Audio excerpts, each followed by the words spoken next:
Hello students, how are you? Welcome back in your own channel. Today we will discuss a topic electric field intensity on equatorial line of electric dipole. Now students, हमने क्या लिया एक electric dipole that is A, B. On point A it is having charge minus Q. On point B it is having charge plus Q. It is separated by a distance to A. Suppose this is a point O. Now students, हमें क्या calculate करना है electric field intensity on equatorial line. तो हमने suppose किया कि at equatorial line पर जो पॉइंट है वो क्या है P है, जिस पर हमें क्या कैलकुलेट करना है electric field intensity. Join the lines and let us suppose कि OP is equal to R. ये जो OP है वो कितना ले लिया हमने, that is R. यहाँ पे स्टूडेंट्स अब हमें इलेक्ट्रिक फील्ड इंटेंसिटी कैलकुलेट करनी है कौन से पॉइंट पर, P पर. कौन से पॉइंट पर, P पर. सपोज करो ये क्या है इलेक्ट्रिक फील्ड इंटेंसिटी. अब हमने सपोज किया कि E1 जो है that is electric field intensity at point P due to charge minus Q at A. अब आपको पता है कि जो चार्ज है अगर माइनस है तो मैंने आपको पहले से ही बताया हुआ है कि if the charge is minus then the direction of field is towards the charge. Direction of field is towards the charge. तो जो E1 इलेक्ट्रिक फील्ड इंटेंसिटी है उसकी डायरेक्शन हम कहां पे लेंगे, towards the charge. Towards the charge. E1 is electric field intensity और इसकी डायरेक्शन हमने कहां पे ले ली, towards the charge. Now students अब देखो कि जो ये E1 है, अब मैंने आपको बताया था फील्ड वाले में कि E जो है वो इसका फॉर्मूला क्या होता है, के क्यू अपॉन में आर स्क्वायर. ठीक है, के क्यू मतलब कि डिवाइडेड बाय डिस्टेंस का स्क्वायर और के की वैल्यू क्या होती है 1/4 पाई एप्सिलॉन नॉट.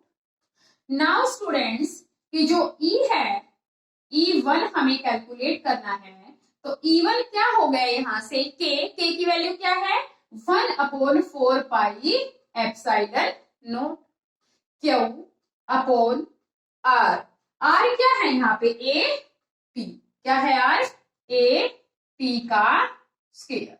अब यहां से देखिए आप कि हम पाइथागोरस थ्योरम से क्या लिख सकते हैं, AP का स्क्वायर अगर हम निकालें तो AP क्या है हाइपोटेन्यूज और हाइपोटेन्यूज का स्क्वायर क्या होता है बेस का स्क्वायर प्लस में परपेंडिकुलर का स्क्वायर. अब इसका OA से बेस कितना है A है ना, क्योंकि A होके ही तो 2A हुआ है.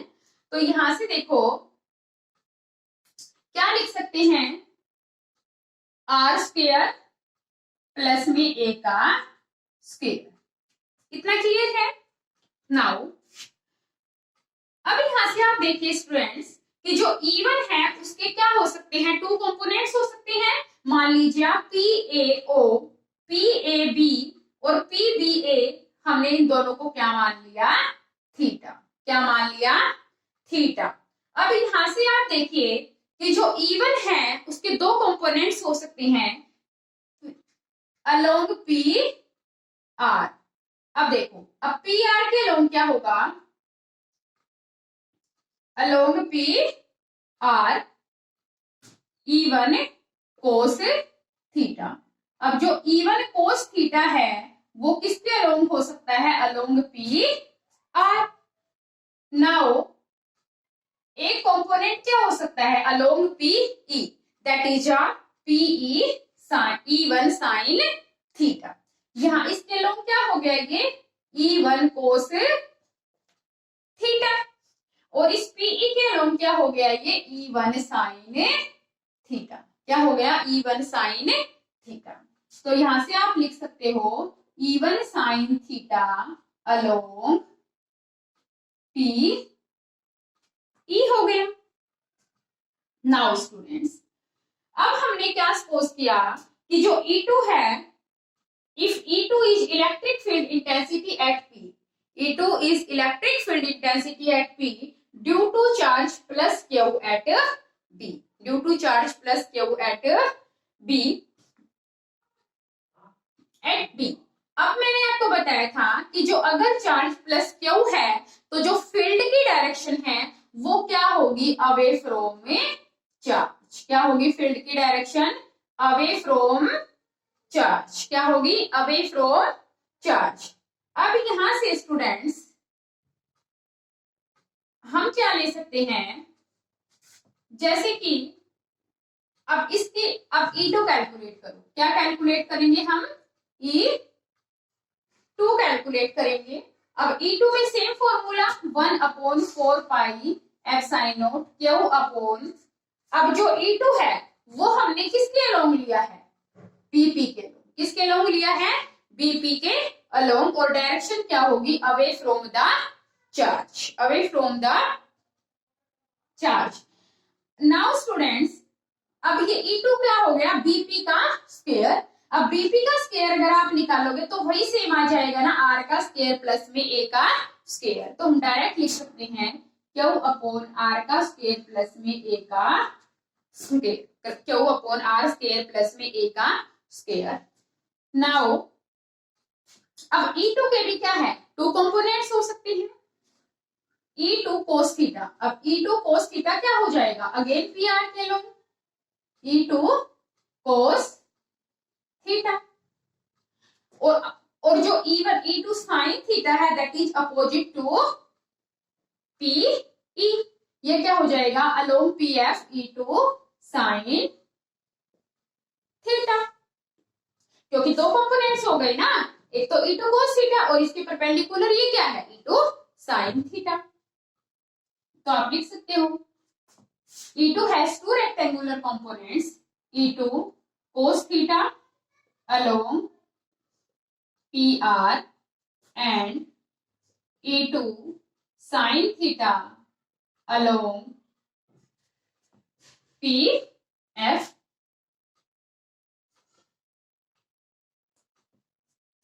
इतना क्लियर है स्टूडेंट्स।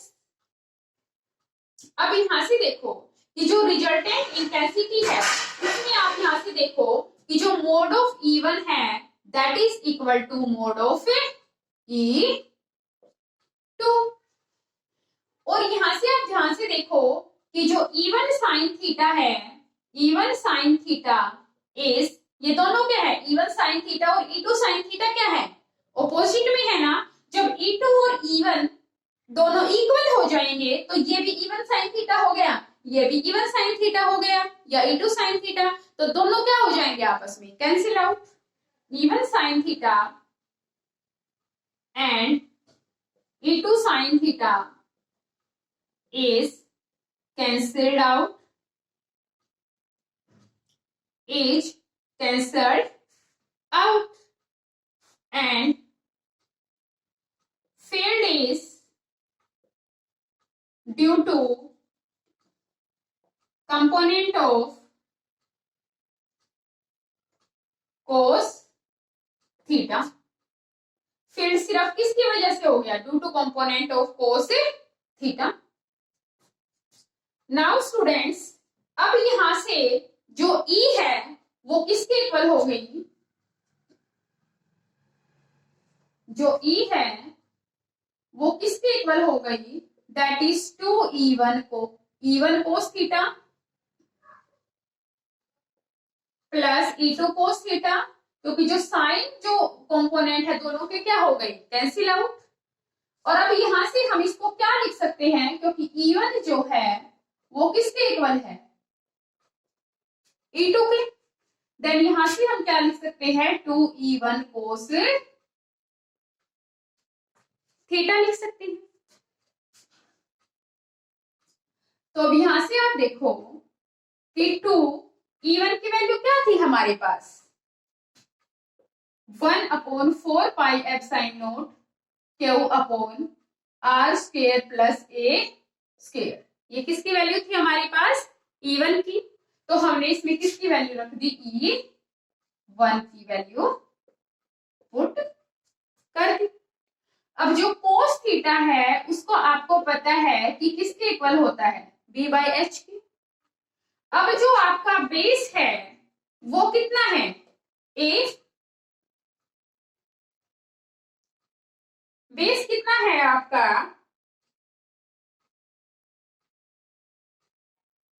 अब यहां से देखो ओ ए है ना आपका बेस, तो ये ए हो गया।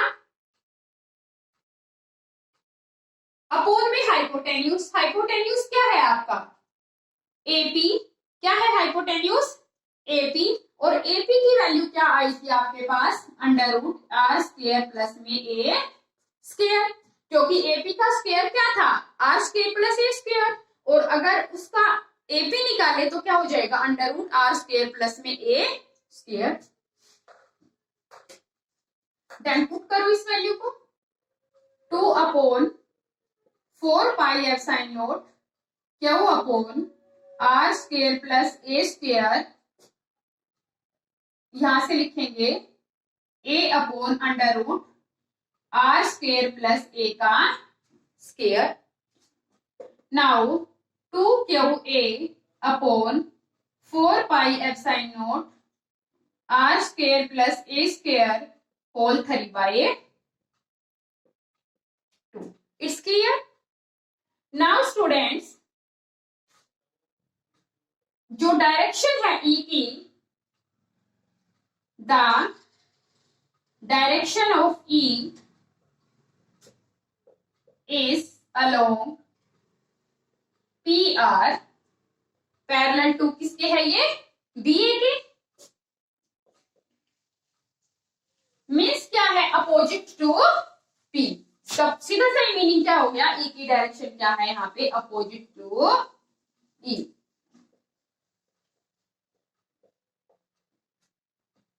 क्योंकि डायरेक्शन क्या है, PR के लो, और PR किसके पैरेलल है, BA के। तो यहां से देखो कि P की जो E की जो डायरेक्शन है ऑब्वियसली किसके अपोजिट में है, that is opposite of E, sorry. हाँ, नेक्स्ट है आपके पास, अगर अब जो डाइपोल मोमेंट होता है P, वो किसके इक्वल होता है, P किसके इक्वल होता है, Q इंटू में 2a। ये किसका फॉर्मूला है, P का। किसका फॉर्मूला है, P का। देन हम यहाँ पे क्या लिख सकते हैं, क्या लिख सकते हैं कि मोड ऑफ E या resultant intensity is equal to Q into 2a, that's equal to P upon 4πε0 r² plus A square raise to power 3/2। अगर हमारे पास जो r है वो बहुत ज्यादा हो जाए, किससे, अगर हमारे पास 2a है वो बहुत ज्यादा कम हो जाए, या r बहुत ज्यादा हो जाए a से, देन क्या हो जाएगा,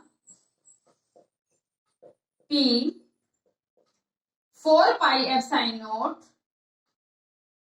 r का क्यूब। देन यहां से आप देखिए कि यहां पे जो E आई है that is inversely proportional to r का क्यूब, लेकिन जो पॉइंट चार्ज में आई थी वो क्या थी, inversely proportional to r square.